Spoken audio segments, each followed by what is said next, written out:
शिवरायांविषयी आक्षेपार्ह वक्तव्य खपवून घेणार नाही, चौकशी करून तथ्य आढळल्यास कारवाई होणार. इंद्रजित सावंत धमकी प्रकरणानंतर अजित पवारांची प्रतिक्रिया.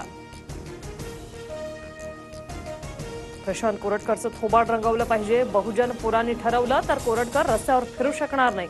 इंद्रजित सावंत धमकी प्रकरणानंतर जितेंद्र आव्हाड आक्रमक.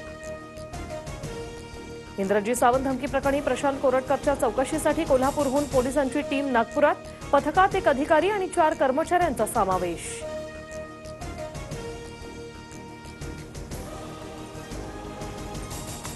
प्रशांत कोरटकरच्या तोंडाला काळं फासणाऱ्याला 1 लाखांचं बक्षीस. संभाजी ब्रिगेडची घोषणा. इतिहास अभ्यासक इंद्रजित सावंत यांना धमकावल्याप्रकरणी संभाजी ब्रिगेड आक्रमक.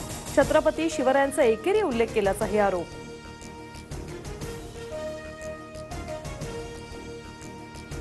आरोप झालेला ओएसडी चालत नाही, मग मंत्री कसे चालतात? खंडणी, कौटुंबिक हिंसाचार, हार्वेस्टर घोटाळा, पीक विमा घोटाळ्याचं मुंडे कंप्लीट पॅकेज. सुप्रिया सुळेंचा धनंजय मुंडेंवर निशाणा. भुमरे, तानाजी सावंत, सत्तार आणि संजय राठोड यांच्या खात्याचा वाईट अनुभव आला. भुमरेंचा पी असल्याचं सांगून व्यक्तीनं पैशांची मागणी केली. अमोल मिटकरींचे गंभीर आरोप.